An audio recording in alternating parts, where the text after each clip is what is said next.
Olá, estudantes, tudo bem? Professor Humberto aqui, direto da nossa Rádio Planck. Rádio Planck. Perfeito, professor André, muito obrigado. Estamos agora fazendo um Planck Comenta da física da Unicamp que vocês fizeram nesse domingo, dia 20. Certo, estudantes? E aqui, presença ilustre do professor André Guadalupe, professor Iago.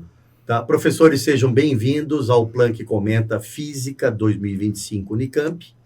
Queria que vocês começassem abordando essa matéria, às vezes, que gera um pouco de medo nos estudantes, né? Porque é acoplada com a matemática, né?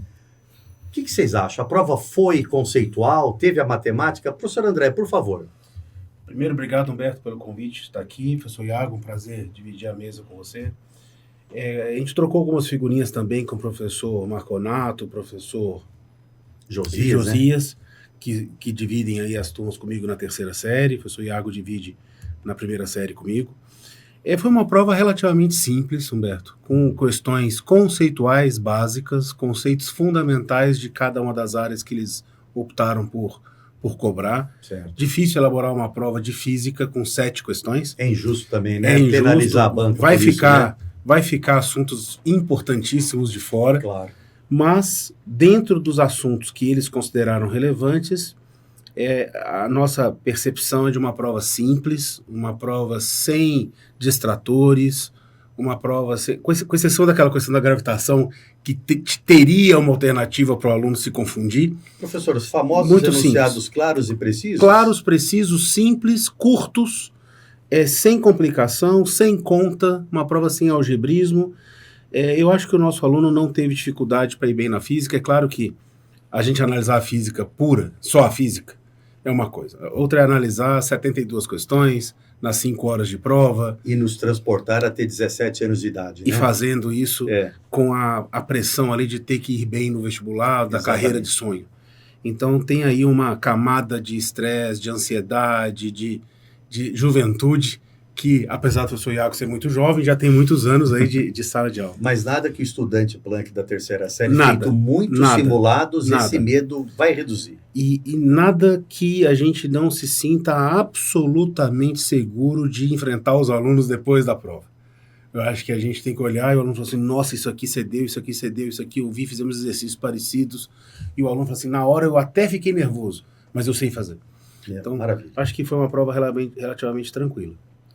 Professor Iago, quer complementar algum ponto? Não, professor, assina embaixo do que o senhor falou. Realmente uma prova aí, feijão com arroz, né? Se a gente puder dizer assim, uns conceitos importantes, mas nada com uma profundidade fora do normal. Então a gente pode começar, professor Humberto. A prova a gente está resolvendo é a QZ, né? Prova QZ. Começa com a questão 8, são 7 questões de física. A questão 8 é uma questão básica de cinemática. Então, cinemática com velocidade relativa e movimento uniforme, ou seja, o básico do básico da cinemática, onde ele colocava um avião que tinha uma determinada velocidade em 3 trechos, indo de Baltimore para Londres, oeste e leste, e ele dava a velocidade do avião, dava a velocidade de um vento de cauda que ele teve aí no trecho B, certo, que ajudou o avião a ir mais rápido, e ele pedia a velocidade relativa, então, e pedia qual era o tempo que demoraria no determinado trecho, que era o B. Então você tinha ali a velocidade do avião, tinha a velocidade do vento, a velocidade relativa se soma, né? Então em relação ao solo, que é o referencial inercial, e você tem ali 2 km de distância com uma velocidade que dava 1.000 km por hora, você chegava num tempo de 2 horas, alternativa D de dado, o aluno marcaria sem dificuldades, uma questão bastante simples. Na Unicamp não tem a TRI, mas se fosse no Enem, que eles já têm que estar atentos, seria uma questão que não pode errar, porque a TRI acaba... Não tem na Unicamp, vamos deixar claro, sim, mas se fosse uma questão do Enem, seria uma questão das mais fáceis, que a TRI seria bem alta. Perfeito. Ok, essa foi a questão 8. Agora tem um texto comum para as questões 9 e 10, é isso? Exato. Isso aí, puxando um pouquinho para o lado da astronomia, né? E a questão 9, ela traz uma parte ali de movimento circular. Não é a primeira vez que cai na Unicamp, nos últimos anos isso apareceu também, mas novamente uma questão que não traz uma profundidade muito grande. Aqui a gente tinha que calcular ali a velocidade escalar de uma sonda que está na órbita da Lua. Um detalhe aqui dessa questão é que o período aqui foi fornecido em horas, professor. Uhum. Enquanto que, bom, a gente sabe que não está no sistema internacional, então tinha que lembrar de converter de horas para segundo para poder fazer a conta, e tinha a alternativa D aqui, a alternativa distratora, se o aluno utilizasse 2 horas. Isso. Então, fora esse pequeno detalhe, uma conta simples ali, dividindo o perímetro pelo tempo total, né, que é o período, perímetro dividido por período, daria essa velocidade para o estudante. Que é um assunto que a gente retoma até quando vai falar em MHS, a revisão do movimento circular uniforme, de falar você percorre uma volta no tempo, que é um período, que é o menor intervalo de tempo que o movimento se repete. Professor, eu até arrisco a falar, lembra, a gente estava na porta da Unicamp nesse domingo, né? Teve um aluno que brincou com o senhor dessa fórmula. Pedro Évora.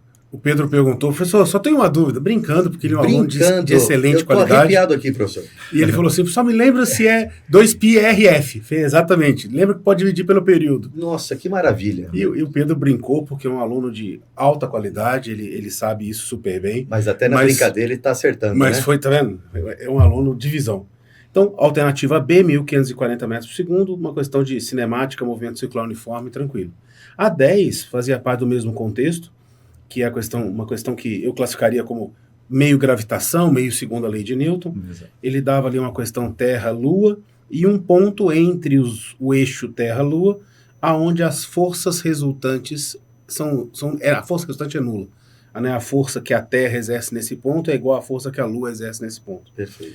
E aí ele tinha um gráfico, a Unicamp, o Enem, a FUVEST, cada vez mais cobrando análises gráficas, e é fundamental, porque remete à leitura de notícias no dia a dia, leitura de jornal, notícias de site. É uma habilidade para qualquer área, né? É fundamental. E ele trazia ali no ponto P, que é o ponto entre a Terra e a Lua, que o professor, sobe um pouquinho, Beto, por favor. Um momentinho. Ali, tem um pontinho P, na figura A. O ponto ali é um ponto de resultante igual a zero, pela segunda lei de Newton, resultante zero, aceleração zero. Você iria no gráfico, o ponto de aceleração está na ordenada, então no zero você vai lá e encontra a curvinha ali no 0,9, que é a razão entre o raio e a distância R e a distância D. E aí você aplicava essa razão para calcular a distância. Um detalhe que, semelhante à questão 9, a questão 10 existiria, você acha ali um raio que é 342 mil quilômetros, que seria a letra D, mas não é isso que ele pergunta, ele pede a distância D, né, que é justamente o complementar disso. Então você subtrai e acha 48 mil quilômetros, que é a letra A. Então uma questão conceitualmente simples, mas que exigia do aluno a habilidade de alguns conceitos fundamentais, a análise gráfica e o cuidado. Muito interessante. Que é sempre o ponto que a gente percebe que às vezes um aluno, mesmo um aluno bom, ele erra, que fica nervoso na hora, ou às vezes ele acelera por achar a questão simples e cai ali num pequeno detalhe que seria marcar a alternativa errada. Perfeito. Então, lembrar que as questões fáceis, você estudante que está nos ouvindo, as questões fáceis são as questões que você faz com calma, porque não adianta sobrar tempas difíceis que você não sabe. Você não sabe mesmo? Então faça com calma as que você sabe. É aonde você não pode jogar ponto fora. Então, a única margem de erro aí para os nossos alunos seria ter feito com pressa. Perfeito. Né? Questão 10 aí, letra A, também uma questão bonitinha. Muito, muito legal o seu comentário, professor, porque a gente resolveu essa questão hoje na turma do primeiro ano e realmente, assim, alguns alunos foram tentar fazer um pouco mais rápido, foram na letra D, sem prestar atenção no que exatamente ele porque pedia. Achar a alternativa não é sinal que acertou. Ou você acertou ou você cometeu um erro previsível. Exatamente. Esse é o ponto. O famoso distrator. Legal. Daí, podemos ir para 11, professor? Questão 11. Por gentileza. Legal. Então, questão número 11 aqui sobre ondulatória, né? Também uma questão não muito complicada, era importante ali o aluno lembrar a equação fundamental da ondulatória e lembrar também algumas características ali, né? O fato da velocidade de uma onda depender ali das características do meio, como que o comprimento de onda muda conforme ele muda de meio. Então, uma questão que não envolvia contas propriamente dita, né? Era uma questão aqui um pouco mais teórica, mas o aluno que lembra do V igual a lambda F não encontrou grandes dificuldades, ficamos aqui com a B. Tenho certeza que o professor Humberto lembra que há alguns anos atrás uma estudante minha olhou quando eu escrevi pela primeira vez na segunda série a equação fundamental da ondulatória, né, que deriva do movimento uniforme, e ela falou assim, professor, vai girafinha foge, Que é o A girafinha é o lambda. O lambda virou nunca girafinha, mais olhei para o lambda, professor, Olha com a mesma forma. E aqui, eu acho que a dica da resolução estava na prova, porque ele grifou ali, propagam-se no mesmo meio. Se as ondas se propagam no mesmo meio, as velocidades são iguais. Então, se o meio é uma corda, se o meio é o ar, se o meio é a água, independente da relação comprimento e frequência, a velocidade vai ser sempre o mesmo. Mesmo meio, mesma onda, mesma velocidade. A Unicamp até grifa, né? Então, grifou, O que é que você acha? preste atenção, exato. E aí ficava lambda e f, grandezas inversamente proporcionais, um era maior e o outro era menor, uma questão sem dificuldade, como o professor Iago colocou, letra B de bola. Perfeito. A 12 é uma questão muito bonitinha, é uma questão de dilatação térmica linear, é uma questão que foge ao comum, ele traz essa molécula, que confesso não saber o nome, que é zinco W2O8, né? E o que ele coloca? Que essa substância tem uma particularidade, ele tem um coeficiente de dilatação linear negativo, ou seja, à medida que a temperatura aumenta, o comprimento dessa barra vai diminuir. O único caso que normalmente a gente trabalha muito em sala é o comportamento anômalo da água, mas aqui é uma relação linear, mas que não traria dificuldade para o aluno, apesar de ser algo diferente. Ele aplica o mesmo conceito, que é o ΔL igual a L0 alfa ΔT, a equação da dilatação linear. Ele vai ter que para a temperatura 0 tem lá o comprimento 2, para a temperatura 200, que é o extremo do gráfico, ele vai ter o comprimento de 1,9980. E aí ele tem o ΔL e tem o ΔT. Ele vai perceber que o ΔL é negativo e ele vai achar um alfa igual a menos 5 vezes 10 a menos 6. Então, se ele fizer a conta, ele vai achar 0,5 vezes 10 a menos 5 e aí ele adapta ali para a alternativa B.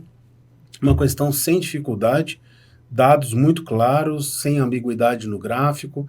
Às vezes o vestibular coloca essas linhas não passando exatamente pelo ponto. Aqui ele fez a extrapolação perfeita, então não tinha dificuldade nenhuma. O aluno chegaria a essa questão sem maiores dificuldades. Legal. Texto para as questões 13 e 14. Antes do professor Iago falar da 13, eu estava comentando com o professor Pelisson agora há pouco, Beto, que eu acho, isso é uma opinião pessoal minha, Claro. uma prova de 7 questões, trazer um texto para 2, me parece um pouco preguiça da banca. Ele achou uma situação de contextualização com a física e traz 2 questões para aquilo. Já vou gastar 2 com essa. Eu acho maldade, porque com poucas questões daria para trazer textos independentes para cada uma das questões e tratar isso de forma independente. Mas fica aí uma prova de 7 questões, 2 pares de mesmo texto para 2 questões distintas. Como a Unicamp preza pela complementaridade, eles vão ter que colocar assuntos não abordados na segunda fase. Exatamente. Né? E já a gente vai falar disso. Legal. Bom, questão número 13, uma questão aqui fomos para a parte de elétrica, e aqui o que o aluno precisava prestar atenção também foi mencionado no enunciado, essa dica, né? Toda a energia gerada pelo painel é armazenada na bateria. E daí ele forneceu para a gente a potência da energia incidente aqui no painel solar. O aluno atento perceberia, então, que a potência deve ser igual ali nas 2 partes desse circuito, uma questão de conservação de energia, podemos dizer assim. Então, era aplicar a nossa fórmula da potência, né? Corrente vezes diferença de potencial, para as 2 tensões DDPs ali que foram fornecidas. Então, também é uma questão bem direta, eu diria. Se olhar, professor Iago, a 11 e a 13, aquela de ondulatória, onde V é lambda F, o V é igual e o lambda F é igual a lambda F, é semelhante a 13, onde a potência é igual e U é igual a IU. Com outro conceito. No painel é igual a IU na bateria.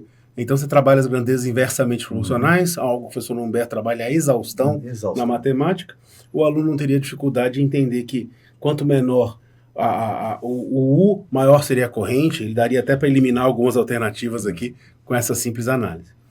E aí, para fechar a questão 14, uma questão ali que entra em energia, rendimento, um pouquinho de potência, ele fala que é algo que a gente trabalha muito em calorimetria, né? Quando você vai aquecer água ou vai fazer o equilíbrio térmico, você tem a incidência solar com uma certa potência por metro quadrado, e ele pede justamente para calcular qual é a potência dada uma certa área de absorção.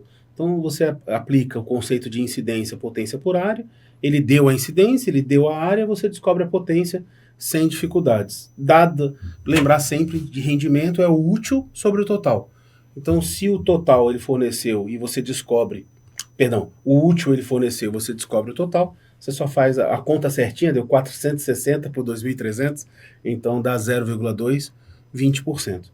Uma questão sem dificuldade. Essa teria um pouquinho mais de conta, professor? Não, conta muito simples. Muito simples. Muito simples, porque são números redondos e no final dá exatamente 0,2. Perfeito. 20%. Então, E novamente uma gentileza aqui da Unicamp, né, professor? Porque ele poderia perguntar qual é a eficiência do painel. Ponto de e interrogação. aí, ou seja, qual é a razão entre energia elétrica gerada e energia solar incidente? Então, foi uma gentileza, como o senhor colocou. Falou a conta que é para fazer. Eu até entendo, porque é uma prova, ela é conhecimentos gerais, né? Aí a segunda fase, em função das áreas, os estudantes vão se aprofundar. E aí eu sinto falta, por exemplo, como o senhor disse, da questão da complementaridade, senti falta de assuntos que eu particularmente sou muito apaixonado, trabalho aqui no colégio, a ótica geométrica, nada de ótica. Exatamente. Trabalhamos aí praticamente 5 meses ótica geométrica. É um assunto extenso, né? Nada de estática, hidrostática, energia e quantidade de movimento, um assunto lindo da primeira série que não caiu. Nada de acústica, nada de eletrostática, nada de eletromag, nada de calorimetria. Quer dizer, assuntos bonitos, e esse é o desafio do estudante, né? Ele tem que estudar muito para, na hora, ser cobrado em alguns pontos. Então, esse é o lado ingrato aí do vestibular. Verdade. Mas o aluno, como o senhor colocou, acho que o nosso aluno não teve dificuldade, eu tenho certeza que não teve, e se teve, foi pelo nervosismo. Os nossos treineiros, é importantíssimo a treinar, ir fazer a prova, ver o dia do vestibular, entender como é que chega na hora, pegar o trânsito aqui em São José, ali na Unip, quem conhece sabe que trânsito na chegada às vezes é complicado, tem obra na Dutra é sempre imprevista, então chegue sempre com mais antecedência, vá fazer, reconheça o local onde você vai fazer, entenda que tem uma obra às vezes na frente, então se for antes, quem foi antes descobriu que tinha obra e foi com mais antecedência, um dia de chuva, então tem muitos vestibulares ainda acontecendo, fica aqui a dica, vá conhecer o local onde você vai fazer a prova, chegue com antecedência, chegue com calma e faça a prova com tranquilidade para poder ter o melhor resultado possível. Perfeito. Professores, o que vocês recomendam? Qual é o trabalho agora do nosso estudante? Aquele que foi bem, está empolgado, o que não foi tão bem, que precisa tirar forças, erguer a cabeça e continuar a batalha. O que eles têm que fazer agora para os outros vestibulares? O que vocês recomendam? Professor Humberto, eu acho que o aluno treineiro, ele não pode se cobrar demais. Hoje, agora há pouco, estava com uma estudante que falou assim, poxa, eu melhorei pouco do ano passado que eu estava na primeira série para agora que estou na segunda. Certo. Falei, mas você foi muito mais tranquilo ano passado. Esse ano você já está sentindo mais a pressão. A cobrança era menor, né? A cobrança agora é maior, então, com certeza, isso é um dos aspectos que o aluno tem que aprender a administrar. O equilíbrio emocional na hora de fazer a prova. Ganha o jogo quem for mais equilibrado. Ganha o jogo quem for mais calmo. Então agora começou aí a temporada dos grandes vestibulares, né? Unicamp, daqui a pouco tem o Enem, daqui a pouco tem a FUVEST, e daqui a pouquinho já tem ainda, antes do Natal, as segundas fases Unicamp, FUVEST e Unesp. Eu recomendo que quem foi bem, continua estudando com tranquilidade. Não é nestas semanas de revisão que a coisa se resolve. É um fruto de um ensino médio, de um ensino fundamental, que agora você vai colher. Quem foi bem, continua fazendo o que está fazendo. E quem foi um pouco abaixo do que gostaria, foi uma prova. Respira, foca e vai para a próxima. É muito simples de falar e é difícil de fazer, mas é a experiência que vai dando tranquilidade. Saiba que cada jogo é um jogo. Não pode... Porque ganhou um jogo, o outro tá ganho, e porque perdeu, não vai ganhar o próximo. Exatamente. É jogar cada um com seriedade e poder alcançar o melhor resultado em cada uma das provas. Professor Iago, dentro da sua juventude, dessa maior proximidade dos nossos estudantes, o que você recomenda para eles? Legal. Até me perguntaram hoje na aula, professor, se um aluno da primeira série do ensino médio, se ele deveria se sentir chateado por não conseguir fazer todas as questões da Unicamp. E eu diria que não, que justamente estão no primeiro ano do ensino médio, fazendo de treineiro. Mas eu acho que é uma oportunidade muito boa, acima de tudo, do aluno pegar aquela questão... Isso eu estou falando, só para reforçar, para o aluno de primeira série. Tá? Pegar aquela questão que ele errou e entender agora com calma, na tranquilidade de casa, às vezes até procura um professor, tentar entender o porquê que errou aquela questão. Que eu sempre falo que é no erro que a gente aprende mais. Então, quando o aluno vai atrás de entender por que ele se atrapalhou em uma questão específica, esse é o momento que a gente acha as lacunas do aprendizado e reforça. Mas para o estudante ali que já está mais no terceiro ano, como o professor André falou, seguir aqui a nossa rotina de estudos, ter tranquilidade, ter calma, que seguindo aí a nossa disciplina, seguindo o nosso trabalho, as coisas dão certo. Que hoje é o dia seguinte, né, Alberto? A gente lembra quando fez o vestibular, o dia seguinte é sempre um dia de maior emoção. Uma noite, depois da outra, acalma a pessoa. Sim. Então, que ela não vai continuar se sentindo como ela se sente hoje. Amanhã ela já vai estar mais calma, quarta-feira já está melhor, e até chegar o próximo domingo com uma próxima prova, ela já vai estar mais centrada. Então, ter foco, ter calma, respirar fundo e se dedicar a cada prova. Perfeito. Professores, agradeço imensamente essa contribuição de experiência e desse olhar de apoio para os nossos estudantes. E para vocês, estudantes, treineiros, pais, professores, amantes do vestibular, que gostam de acompanhar esse momento que nossos estudantes passam todo final do ano, né? Então, fique atento às nossas redes sociais, nós vamos comentar todas as provas, ok? Um grande abraço, até a próxima. Tchau, pessoal. Obrigado. Valeu.